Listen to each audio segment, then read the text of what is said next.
Olá, professores! Sejam bem-vindos a mais um encontro do programa Alfabetiza Juntos, da modalidade HTPE. Nós faremos hoje o terceiro encontro do módulo 6, correspondente à semana de 4 a 8 de novembro. Apenas para retomarmos, o foco deste módulo 6 é o desenvolvimento da fluência leitora. Apenas para lembrarmos, o foco das nossas discussões já de outros momentos, que ao realizar a leitura, várias habilidades são mobilizadas. A decodificação das palavras, como a primeira delas, mas não a única, porque depois precisamos que as crianças passem pela compreensão do significado e dos sentidos produzidos pelas palavras, mas também da compreensão dos sinais de pontuação. Vimos em outros momentos que a fluência leitora envolve precisão, velocidade e prosódia na leitura. Esta última, a prosódia, muito relacionada à compreensão dos sinais de pontuação, o que esses sinais de pontuação produzem em termos de sentido num texto lido por elas, pelas crianças. Nós vamos assistir um recorte muito rápido de um vídeo da professora Hilda Micarello, onde ela define de uma maneira bastante clara, para retomarmos nossos estudos e consolidarmos nossos estudos, do que é fluência em leitura.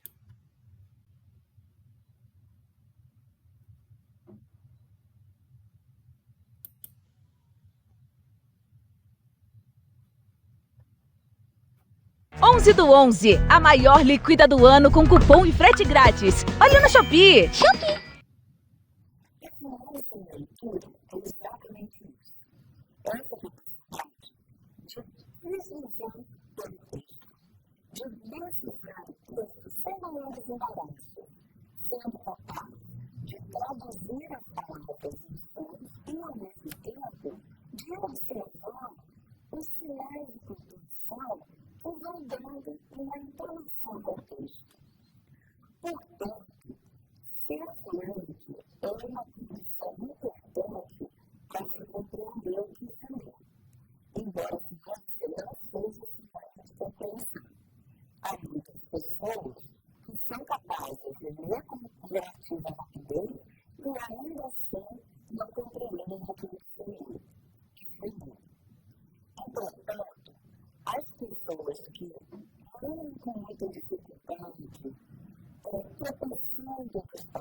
Bom, muito bem. Então, conforme vimos aí na fala da professora, fica claro para nós o quanto é importante trabalharmos a fluência leitora dos nossos alunos, para que ele não se dedique tanto à questão da decodificação, mas à questão da compreensão. A compreensão leitora, embora não seja ela a definição de fluência leitora, como a própria professora enfatizou, mas ela se dá através dessa fluência tão falada aí nos últimos tempos e tão almejada aí por nós professores.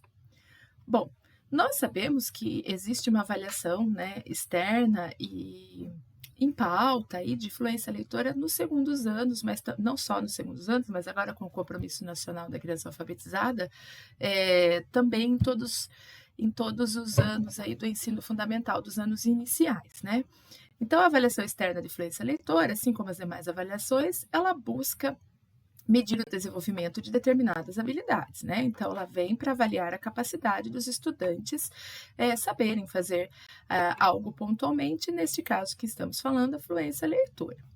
Bom, nessa avaliação, ela tem um padrão, né? Em 60 segundos, o aluno deve fazer uma leitura de palavras, uma leitura de pseudo-palavras. Pseudo é falsa, né? Palavras falsas, quer dizer, palavras inventadas. E também a leitura de um texto curto. Bom, de acordo com o que conseguem ou não conseguem ler, até por uma questão numérica, no que diz respeito à questão da lista de palavras e pseudo-palavras, os alunos são considerados fluentes, iniciantes ou pré-leitores. Interessa a nós, professores, que nossos alunos estejam nesses dois níveis, né? Pelo menos iniciantes ou fluentes.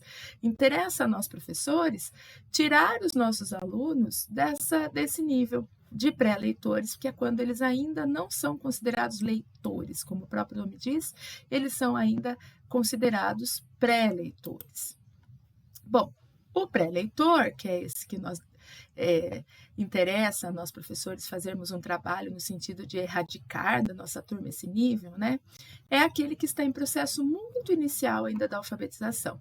O iniciante é aquele que já lê, mas ainda carece, ainda precisa de uma maior fluência, especialmente no que diz respeito à rapidez, e o leitor fluente, como já viemos aí discutindo ao longo desse módulo, é aquele que já lê com desenvoltura.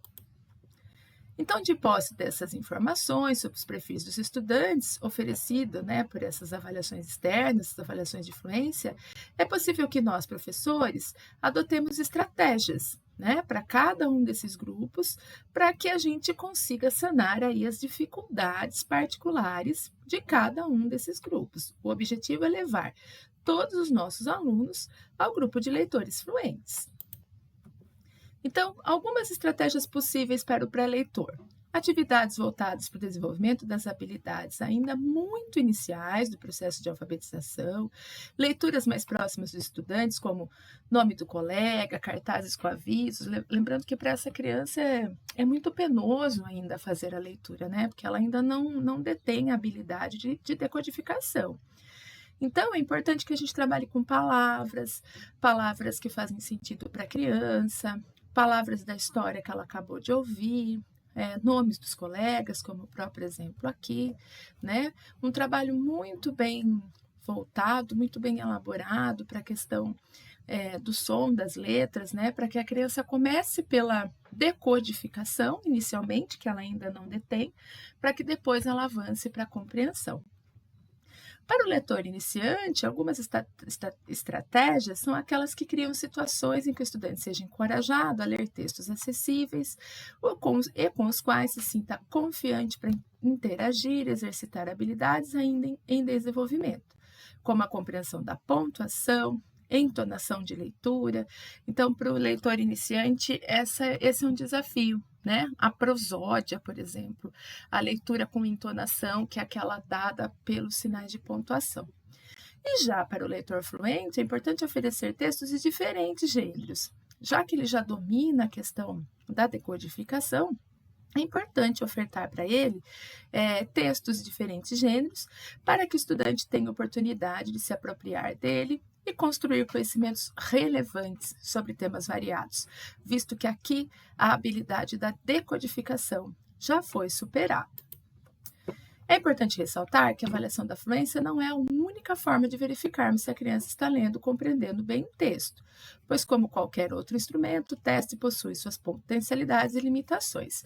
É muito comum, ao recebermos os resultados da fluência leitora, que os professores, por exemplo, discordem do resultado relacionado a uma ou outra criança ou várias crianças de sua turma. Isso porque o teste, como nós estamos vendo aqui, ele possui mesmo potencialidades, qualidades que nos ajudam aí na verificação, mas também algumas limitações. Então, é comum que isso aconteça, mas de maneira geral, é um teste que nos oferta aí algumas informações para que a gente possa desenvolver estratégias para cada um dos grupos das nossas turmas. É importante que o professor recorra também a outros resultados, aqueles produzidos por ele próprio, né? O próprio professor pode realizar com constância as suas avaliações para identificar aí a leitura dos seus alunos. Não só a leitura, mas a escrita realizados interna e externamente, se for o caso. Ainda são raros os projetos didáticos cujo produto final seja somente uma atividade de leitura. Então, aqui nós voltamos para nosso debate do quanto a leitura ao longo do tempo ela foi negligenciada. Nós, alfabetizadores, por muito tempo enfatizamos a escrita, a escola enfatizou a escrita, então ainda é raro projetos didáticos, né, cujo produto final seja somente uma leitura. É comum vermos projetos que envolvem leitura, mas o produto é sempre uma produção escrita. E esse é outro ponto importante a ser abordado. Nem toda proposta de leitura precisa envolver uma proposta de escrita. Ler por ler é também uma atividade da escola. E ler para apresentar a outras pessoas é um grande desafio. Bom, nessa semana, dentro daquele material que eu já enviei, as coordenações, e elas devem ter enviado a vocês, eu enfatizo algumas fichinhas do livro da Primavera da Lagarta, que é um livro muito conhecido, muito especial, da autora Ruth Rocha. Então, sempre naquela linha que nós viemos aí falando, né? Para os pré-leitores, listinha de palavras. Então, para o pré-leitor nível 1 e 2, podemos usar as sílabas de constituição canônica, essas que nós chamamos de sílabas simples, de constituição consoante mais vogal. Aí avançamos para as palavras mais de constituição não canônica, frases. Então, a primeira fichinha ela pode ser muito bem trabalhada com os pré-leitores, né? Do pré-leitor 1 ao 4. Essa é uma fichinha que pode ser trabalhada com os leitores iniciantes. Nós trabalhamos hoje que para o leitor iniciante a prosódia, né, a questão dos sinais de pontuação, ela ainda é um desafio, então nós temos aqui uma fichinha intermediária que pode ser trabalhada com o leitor iniciante e, por fim, uma ficha mais extensa, com mais sinais de pontuação, para que a gente evolua aí a questão do leitor fluente. Muito obrigada pela atenção de vocês. Não deixem de registrar a presença através do link. Bom trabalho com fluência leitora aí com os seus alunos e até a semana que vem.